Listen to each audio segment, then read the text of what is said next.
ሰላም የዴሊ ፎረም ቤተሰቦች፣ የካቲት ላይ የተጀመረው የኢራን ጦርነት መቋጫ ሳያገኝ ወደ ሶስተኛው ወር እያመራ ነው።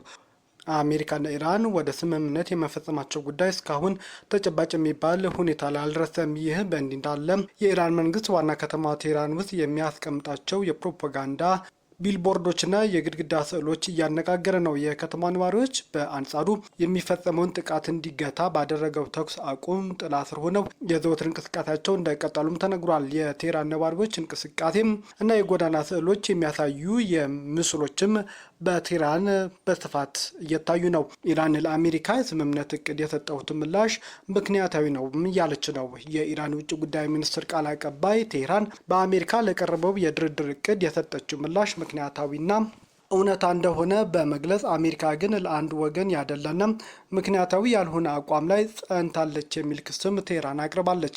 ኢራን ባለፈው ሳምንት በአሜሪካ ለቀረበው የድርድር እቅድ በአሸማጋይነት ፓኪስታን በኩል ምላሽ መስጠቷን ያሳወቀችው እሁድ ነበር። የቴህራን ምላሽ ያላስደሰታቸው ፕሬዝዳንት ዶናልድ ትራምፕ ፈጽሞ ተቀባይነት የሌለው ምላሽ ከኢራን ተሰጥቶናል በማለት የኢራንን ምላሽ ውድቅ አድርገዋል። የኢራን ዜና ወኪል ዘገባ እንደሚያሳየው ቴህራን የሰጠችው ምላሽ በሁሉም ግንባሮች የሚካሄዱ ውጊያዎች እንዲቆምና አሜሪካ በኢራን ወደቦች ላይ የጣለችውን እገዳ እንዲነሳም ይጠይቃል።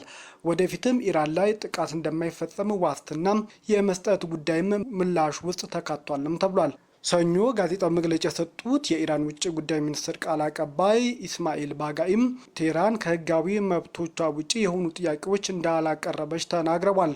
እንደ ቃል አቀባዩ ገለጻ የኢራን ምላሽ በቀጠናው የሚደረገውን ጦርነት እንዲያበቃ፣ የባህር ላይ እገዳ ተብሎ የሚገለጸው በኢራን መርከቦች ላይ የሚፈጸመው የባህር ላይ ውንብድና እንዲቆም፣ እንዲሁም በውጭ ባንኮች የታገደው የኢራን ህዝቦች ንብረት የሆነው ሀብት በሙሉ እንዲለቀቅ የሚጠይቅ ነው።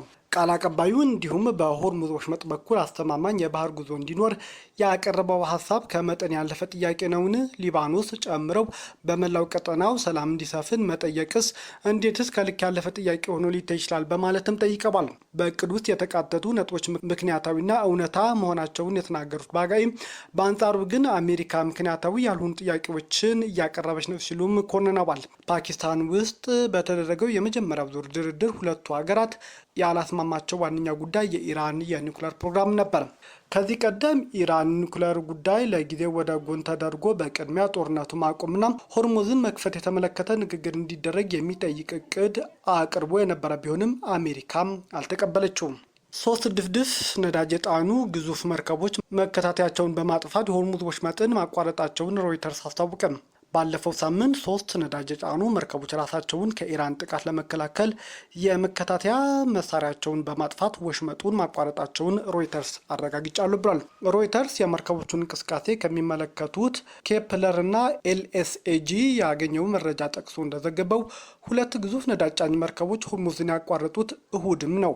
አንዱ መርከብ ግን ከ5 ቀን በፊት ማቋረጡን የመርከቦች እንቅስቃሴ የሚከታተሉት ድርጅቶች ጠቅሶም ሮይተርስ ዘግቧል። አጊዮስ፣ ፋኖሪዮስ እና ኪያራ ኤም የተሰኙ መርከቦች እያንዳንዳቸው 2 ሚሊዮን በርሜል ነዳጅ መጫናቸውም ተገልጿል። አጊዮስ ፋኖሪዮስ ወደ ቬትናም የሚያመራ መሆኑ የተገለጸ ሲሆን ከዚህ ቀደም 2ቴም ወሽመጡን ለማቋረጥ ያደረገው ሙከራ ሳይሳካለት ቀርቷልም ተብሏል። አጊዮስ ፋኖሪዮስ የሚያስተዳድረው ኢስተርን ሜዲተራኒያን ማሪታይም ስለመርከቡ ጉዞ አስተያየት ከመስጠትም ተቆጥቧል። እሁድ ዕለት ወሽመጡን ያቋረጠው ሌላው ነዳጅ ጫኝ መርከብ ኪያራ ኤም የጫነውን ነዳጅ ወዴት እንደሚያጓጉዝ አልታወቀም።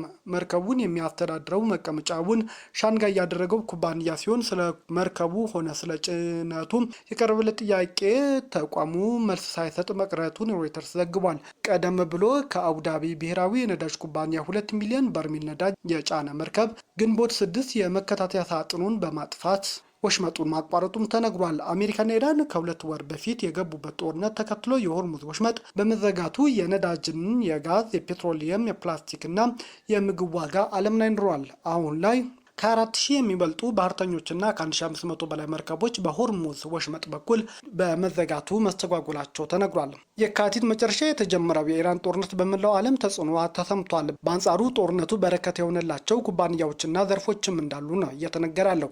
የነዳጅ አከፋፋይ ኩባንያዎች በዚህ ጦርነት ትርፍ ካጋበሱ መካከልም ናቸው። ከዓለም የነዳጅ የጋዝ ጭነት 1/5 ያህሉ የሚጓጓዝበት የሆርሙዝ ወሽመጥ ከየካቲት 21 ወይም ከጎርጎሮሳውያኑ የካቲት 2028 መጨረሻ ጀምሮ ሙሉ በሙሉ በሚባል ደረጃ ተዘግቷል። ይህንን ተከትሎ የአውሮፓ የነዳጅ ኩባንያዎች ከፍተኛ ትርፍ እያግበሰበሱ ነው። በወሽመጡ መዘጋት ምክንያት የዋጋ ጭማሪ በማድረግ ከፍተኛ የሚባል ትርፍም እነዚህ ኩባንያዎች አግኝተዋል። ቢፒ የተባለው የብሪታንያ የነዳጅ ኩባንያ በ2026 የመጀመሪያው 3 ወራት ብቻ ትርፉ ከእጥፍ በላይ አድጎለት 3.2 ቢሊዮን ዶላር አትርፏል። ሌላኛው የነዳጅ ኩባንያ ሼል ደግሞ በመጀመሪያው ሩብ ዓመት ብቻ 6.92 ቢሊዮን ዶላር በማግኘት ተንታኞች ከጠበቁት በላይ ትርፍ ማግኘቱን አስታውቋል። ግዙፉ ዓለም አቀፍ ኩባንያ ቶታል ኤነርጂ በነዳጅና በኤነርጂ ገበያ ዋጋ መናር ምክንያት ትርፉ በ1/3 ገደማ ጨምሯል። በ3 ወራት ውስጥ ያገኘው ትርፍም 5.4 ቢሊዮን ዶላር እንደሆነም አስታውቋል።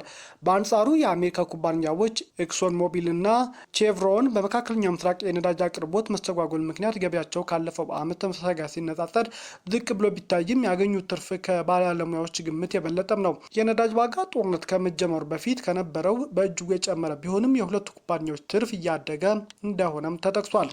የእስራኤል ጠቅላይ ሚኒስትር ቤንያሚን ኔታንያሁ ሀገራቸው ከአሜሪካ ወታደራዊ ድጋፍ ለመላቀቅ እንደሚፈልጉ ተናገሩ። ኔታንያሁ እሁድ ዕለት ከሲቢኤስ ጋር በነበራቸው ቃለ መጠይቅ በሚቀጥሉት 10 ዓመታት ከባህር ሰላጤው ሀገራት ጋር ያላቸውን ግንኙነት በማጠናከር ከአሜሪካ የሚያገኙትን ወታደራዊ ድጋፍ ለመቀነስ ጥረት እንደሚያደርጉም ኔታንያሁ ተናግረዋል። ኔታንያሁ ለቢቢሲ ኒውስ እንደተናገሩ ደግሞ የአሜሪካ የገንዘብ ድጋፍ ባለን ወታደራዊ ትብብር ላይ ያለው የገንዘብ ድጋፍ ወደ ዜሮ ማውረድ እንፈልጋለን ብለዋል። ኔታንያሁ እንዳሉት በእስራኤል በዓመት 3.8 ቢሊዮን ዶላር የአሜሪካ ወታደራዊ እርዳታ እስራኤል ታገኛለች። ዩናይትድ ስቴትስ እንደ አውሮፓውያን አቆጣጠር ከ2018 እስከ 2028 በድምሩ 38 ቢሊዮን ዶላር ወታደራዊ ድጋፍ ለእስራኤል ለመስጠትም ተስማምታለች። የዩናይትድ ስቴትስ ወይም የአሜሪካና የእስራኤል የገንዘብ ድጋፍ ትብብር ለመለወጥ ፍጹም ትክክለኛ ጊዜ ነው ሲሉም ኔታንያሁ ጠርተውታል። ወቅታዊ ሁኔታ ቀጣዩ ምክር ቤት እስከሚመጣ ድረስ መቆየት አልፈልግም ያሉት ኔታንያሁ አሁን መጀመር እፈልጋለሁ ብለዋል። እስራኤል ለረጅም ዓመታት በሁለቱም ፓርቲዎች የስልጣን ዘመን ጠንካራ ወታደራዊ ድጋፍ ስታገኝ ቆይታለች። ነገር ግን በ2016 ዓ.ም የጋዛ ጦርነት መቀስቀሱን ተከትሎ ከአሜሪካ ሕግ አውጪና ሕዝብ የሚያገኘው ድጋፍ እየቀነሰ መጥቷልም ብለዋል። በመጋቢት ወር የተሰበሰበው የሕዝብ አስተያየት እንደሚያሳየው 60% አሜሪካውያን ለእስራኤል አሉታዊ አስተያየት ያላቸው ሲሆን 59 በመቶዎቹ በቤንያሚን ኔታንያሁ ላይ ያላቸው እምነት ዝቅተኛ መሆኑንም የህዝብ አስተያየት ያሳያል። ቻይና ቴህራን ላይ የሚጣል ማዕቀብ ኩባንያዎችን ይጎዳል በሚል ተቃወመች። አሜሪካ መቀመጫውን ቻይና ባደረጉ 3 ኩባንያዎች ላይ የጣለችው ማዕቀብ ቤጂንግ ተቃውሟለች። ቤጂንግ ተቃውሞን ያሰማችው ኩባንያዎቹም የኢራንን ወታደራዊ እንቅስቃሴ ደግፏል በሚል ውንጀላ ከቀረበ በኋላ ነው። ሰኞ ዕለት ጠንካራ ተቃውሟን የገለጸችው ቤጂንግ ማዕቀቦቹ ህገወጥና የአንድ ወገን ውሳኔ ብላም ጠርተዋለች። የውጭ ጉዳይ ሚኒስቴር ቃል አቀባይ የሆኑት ጉኦ ጂያኩን ምንም ጊዜ የቻይና ኩባንያዎች ስራቸውን በህግና መመሪያዎች መሰረት እንደሚያከናውኑ እናደርጋለን፣ እንዲሁም የቻይና ኢንተርፕራይዝ ህጋዊ መብቶችና ጥቅሞች በጽኑ እንጠብቃለን ሲሉም ተናግረዋል። ሌሎች ሀገራት በስህተት ከመኮነንና ከመተቸት አንገብጋቢውና ቅድሚያ የሚሰጠው ጉዳይ ጦርነቱ ዳግም እንዳይጀመር መከላከል ነውም ብለዋል። የአሜሪካ ፕሬዝዳንት ዶናልድ ትራምፕ ከዢ ጂንፒንግ ጋር ለመገናኘት በዚህ ሳምንት ወደ ቻይና ያመራሉ።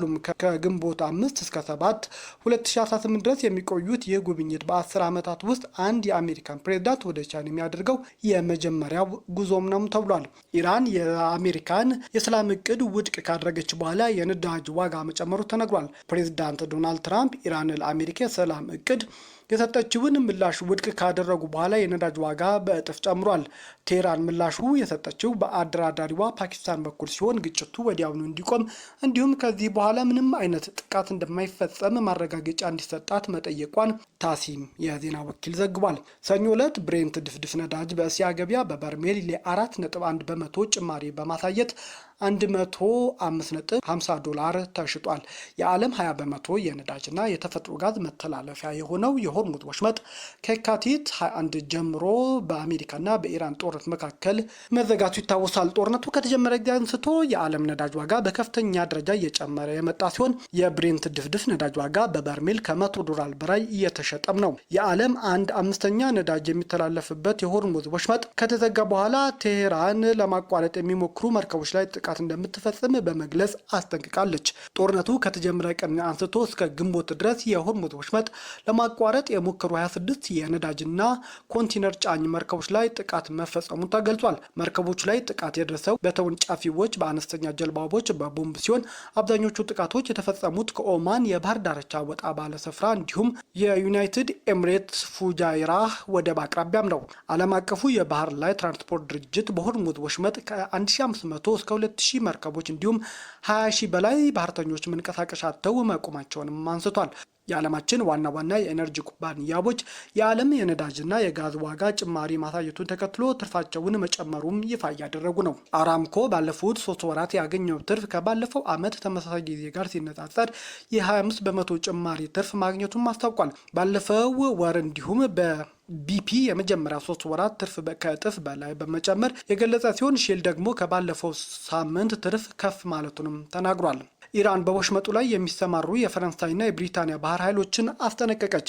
ኢራን በሆርሙዝ ወሽመጥ ላይ የፈረንሳይ ወይም የብሪታንያ ባህር ኃይሎች የሚሰማሩ ከሆነ ወሳኝና ፈጣን ምላሽ እሰጣለሁ ስትልም ዝታለች። የፈረንሳይ ፕሬዝዳንት ማክሮን ሀገራቸው በወሽመጡ ላይ የባህር ኃይሏን ለማሰማራት እቅድ እንደሌላት ገልጸው ነገር ግን ከኢራን ጋር በመተባበር ብቻ የደህንነት ተልዕኮ የሚሰጠው ጦር እንደሚኖርም ተናግረዋል። ቅዳሜ ዕለት የብሪታንያ ባህር ኃይል በሆርሙዝ ወሽመጥ ላይ የሚኖረውን የመርከቦች እንቅስቃሴ ለመከላከል የሚደረግ ዓለም አቀፍ ተልዕኮ ላይ ለመሳተፍ ወደ መካከለኛው ምስራቅ የጦር መርከቡንም መላኩ ይታወሳል። የዩናይትድ ኪንግደም ጠቅላይ ሚኒስትርና የፈረንሳይ ፕሬዝዳንት በጋራ በመሆን ጦርነት ካበቃ በኋላ ይጀምራል የተባለው ይህ ዓለም አቀፍ ተልዕኮ እንደግፋለን ብለዋል።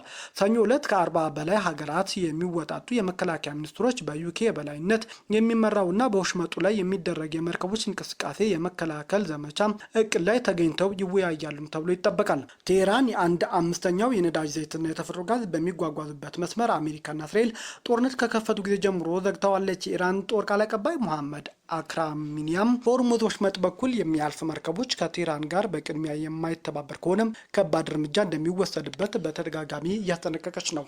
ቤተሰቦቻችን ዜናዎቻችን ከወደዳችሁት ላይክ አድርጎ ለሌሎች ተደራሽ እንዲሆንም ሼር አድርጉ። አዲስ የሆናችሁ ደግሞ ሰብስክራይብ በማድረግ ቤተሰብ ይሁኑ።